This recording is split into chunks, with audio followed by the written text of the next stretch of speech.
Chapter 6. Help. Joe, his mum and AJ left the house via the back door to avoid the crowd, but what actually happened was a chase through the back lanes and cramped gardens of London. Joe in his best shirt, Joe's mum in her hat and coat, and AJ in a fluster on the phone.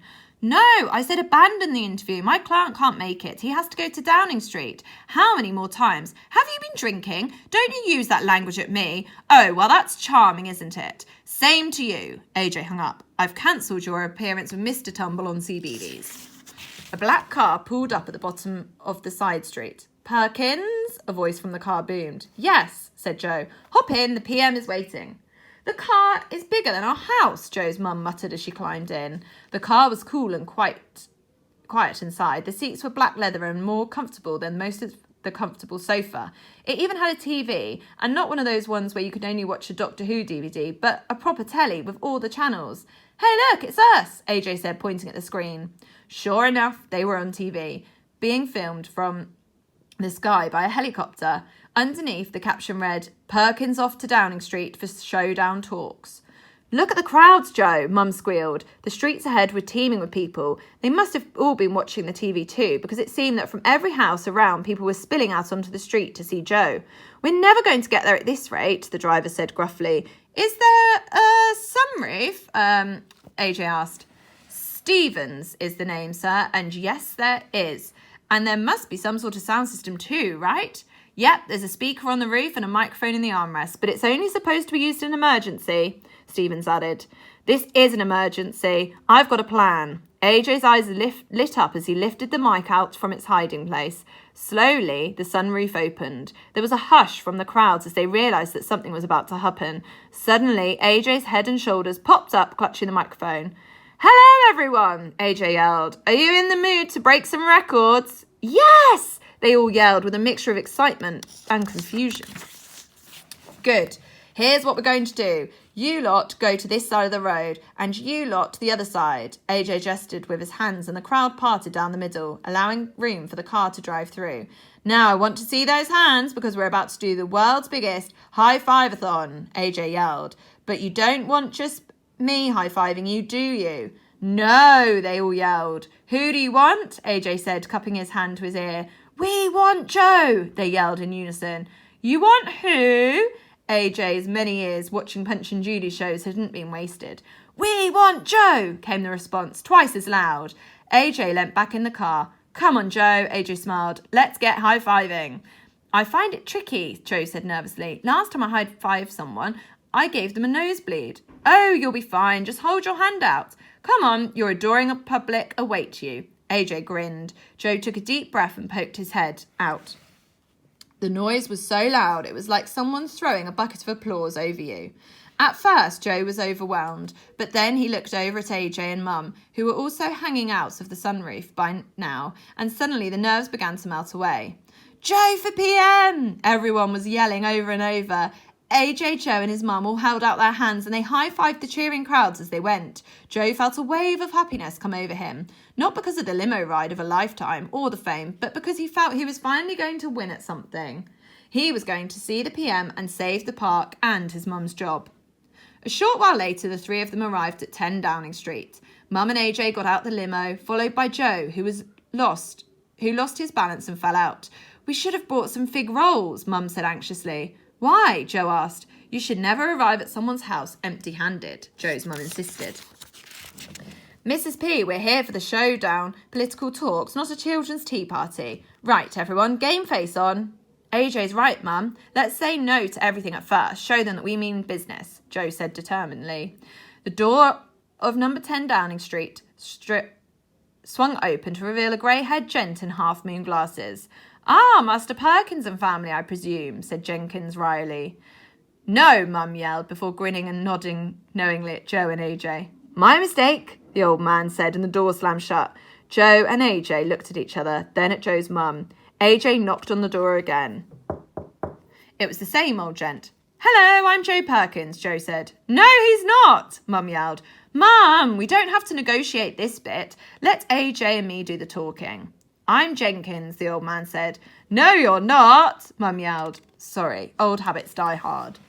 Before they knew it, Jenkins had whisked them through the front door and the hustle and the bustle of outside disappeared instantly. They were standing in the hallway of a grand house with high ceilings and plush, thick carpet.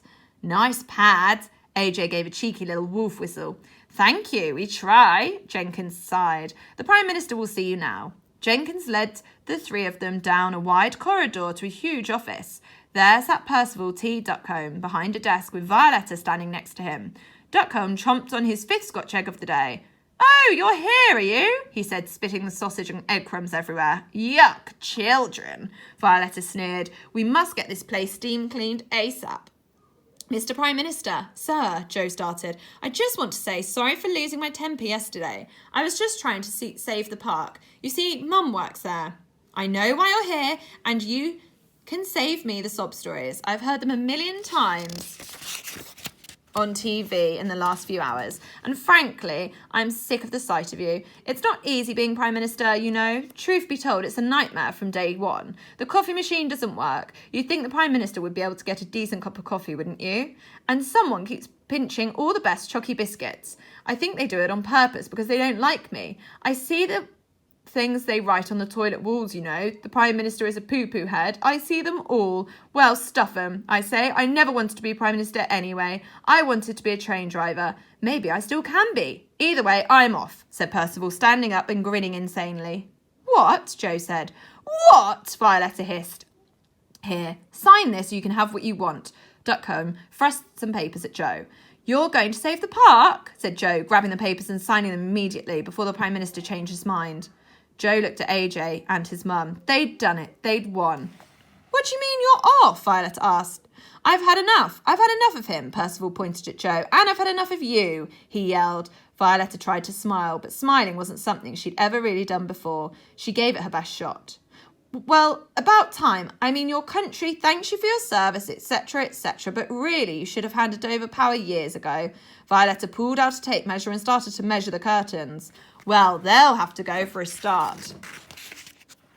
Wait a minute, Joe muttered, looking closely at the papers he'd just signed. That's not right. It doesn't mention anything about the park here. I don't know why you're measuring the curtains, Violetta, Percival said, tucking into yet another Scotch egg gleefully.